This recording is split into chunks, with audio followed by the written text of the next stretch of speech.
mengejutkan ya. Mahfud MD ungkap cara lain memakzulkan Jokowi dan membatalkan pemilu tanpa hak angket. Ini setelah mungkin melihat daripada hak angket akan loyo karena PDIP loyo sehingga mungkin hak angket ya gembos di tengah jalan. Mahfud MD mengungkapkan di akun Twitternya bagaimana caranya memakzulkan presiden dan membatalkan pemilu tanpa hak angket. Aduh, Mahfud. Sakit hati akut yang tidak sembuh-sembuh dan tidak mau menerima kekalahan. Tentunya Mahfud MD begitu sangat geram apalagi dikalahkan dengan anak sekecil itu berkelahi dengan Mahfud. Pak Mahfud, sadaro akui kekalahannya, jangan begitu. Nanti karir Anda otomatis akan mentok kalau sifat-sifat Anda seperti itu tidak berubah. Ini sangat mengejutkan. Padahal sebelumnya Pak Mahfud begitu banyak disukai, termasuk saya juga fan berat Pak Mahfud sebagai pakar hukum tata negara, begitu ya. Calon Wakil Presiden nomor urut 3 Mahfud MD mengatakan bahwa ada cara lain untuk bisa memakzulkan presiden dan membatalkan pemilu tanpa hak angket. Ya. DPR kan melaksanakan rapat paripurna pada 5 Maret 2024 di tengah riuhnya hak angket. Beberapa pihak mendorong penggunaan hak angket untuk mengusut kecurangan pemilu. Ya kalau hak angket mengusut kecurangan pemilu, terus yang diangkat siapa? Yang diangkat kan harusnya kan presiden sebagai pemerintah, sebagai penyelenggara negara. Sedangkan KPU itu adalah penyelenggara pemilu, bukan pemerintah. Boleh dikata KPU adalah lembaga independen, bagaimana mau diangket? Ini salah kamar, makanya Pak Mahfud dengan kesadaran yang tinggi, dia mengatakan bahwa tidak perlu hak angket. Saya kasih caranya, bagaimana memakzulkan presiden dan membatalkan pemilu untuk dilakukan pemilihan ulang. Begitu ya Pak Mahfud ya. Pak Mahfud mengatakan di akun Twitternya bahwa jalan lain ada cara, ada, tetapi sebagai penguat atau public pressure, misalnya tekanan civil society, sivitas akademi, kelompok pengusaha dan lain-lain. Dalam banyak pengalaman keberhasilan justru karena dukungan dari luar jalur-jalur resmi, demikian kata Pak Mahfud. Pak Mahfud apa lupa? Kemarin kan teman-temannya, anak buahnya Pak Mahfud kan sudah membuat ya boleh dikata video-video penolakan Pak Jokowi, kecurangan dan sebagainya sudah lewat akademika, lewat dosen-dosen universitas-universitas Indonesia. Itu adalah rekan-rekannya Pak Mahfud, ya kan? Tetapi malah menjadi blunder karena ada salah satu dari dosen Universitas Indonesia. Dia mengatakan saya mendukung Mahfud, sehingga kalau dikatakan bahwa Pak Mahfud jalur-jalur kelompok daripada akademisi itu kok murni, itu ternyata tidak, karena dia adalah pendukung Pak Mahfud. Ya ini adalah buktinya. Profesor H. Kristuti Harisnowo adalah pendukung Mahfud MD. Dia satu kampus dengan Pak Mahfud waktu itu. Dan dia mengatakan netral, namun demikian kenyataannya tidak. Dia terang-terangan mendukung Pak Mahfud. Sehingga gerakan daripada akademisi itu tidak murni. Kita lihat bantahannya Profesor. Apalagi kami ASN, kita sudah diminta untuk netral. Kami tetap netral. Netral. Buktinya mana? Coba tolong ada buktinya saya. Bu, ada. Buktinya? Ini buktinya. Admin bantu carikan buktinya. Tak carikan bantu. Hari ini seakan ada angin segar.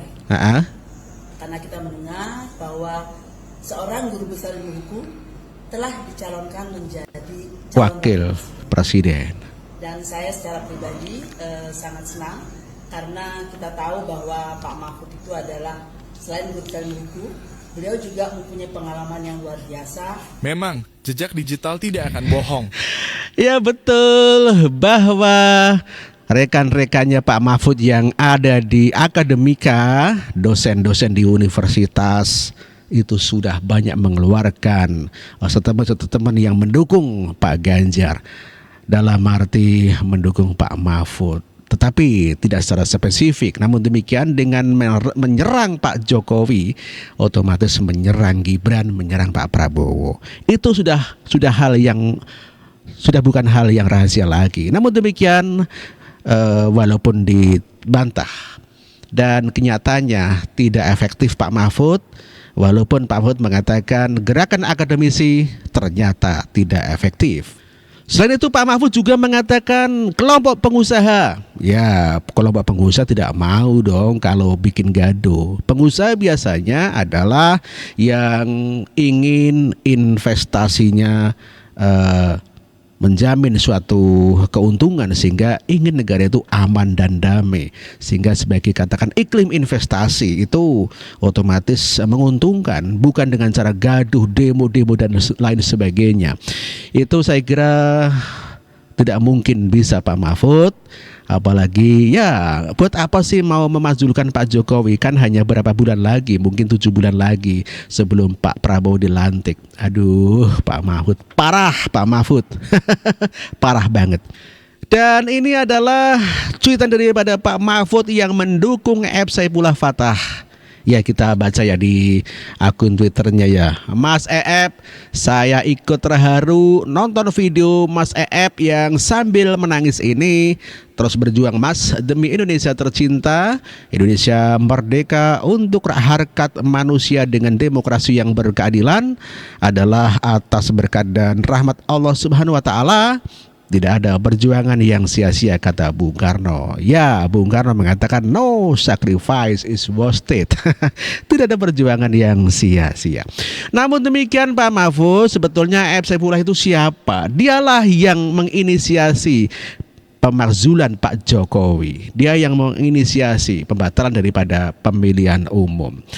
Ya, daripada Ep Saifullah Fathah itu mengatakan bahwa target saya adalah menurunkan Pak Jokowi. Kita lihat buktinya Pak Mahfud. Ayo kita cari. Nih videonya Ep ini. Jokowi harus kalah dalam pemilu. Jokowi harus kalah dalam pemilu 2024. Itulah target saya sebagai warga negara Targetnya Indonesia. Ep Saifullah Fathah. Ini Pak Jika Mahfud tidak, buktinya. Maka pemimpin-pemimpin berikutnya akan menjadikan ini sebagai contoh. Tidak perlu 32 tahun untuk semena-mena di Indonesia.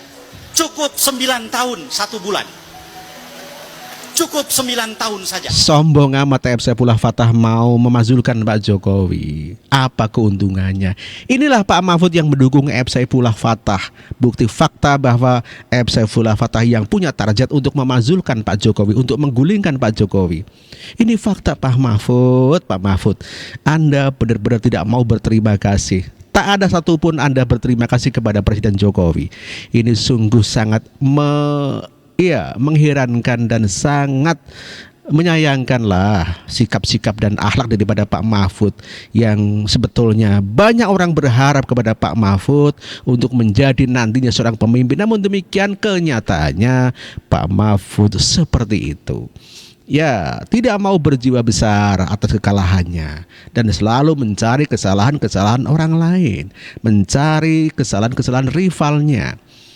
Ya, selama boleh dikata hampir 5 tahun Pak Mahfud direkrut oleh Pak Jokowi menjadi Menko Polhukam, tetapi tidak ada satu kata pun Pak Mahfud berterima kasih kepada Pak Jokowi.